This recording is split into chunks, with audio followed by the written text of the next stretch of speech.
សង្ក្រាននៅខែណាសប្បាយអូននៅខែព្រៃវែងបងខែព្រៃវែងព្រៃវែងព្រៃវែង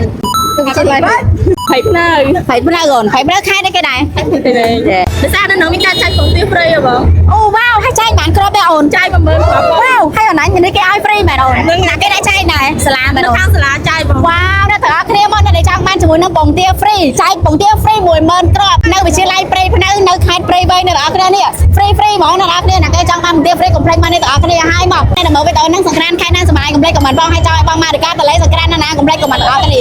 មកបងប្អូនទាំងអស់គ្នាដែលធ្វើដំណើរទីចិត្តទីឆ្ងាយនៅក្នុងកំឡុងពេលចូលឆ្នាំខ្មែរនេះកុំភ្លេច download ជាមួយនឹង app Red Bus ប្រើចំណេញខ្លាំងមែនតើនេះ Idol គឺជាមើលដុំរបស់ app Red Bus ហ្មងឥឡូវសូមនិយាយ detail ពីផលប្រយោជន៍តិចៗមក Idol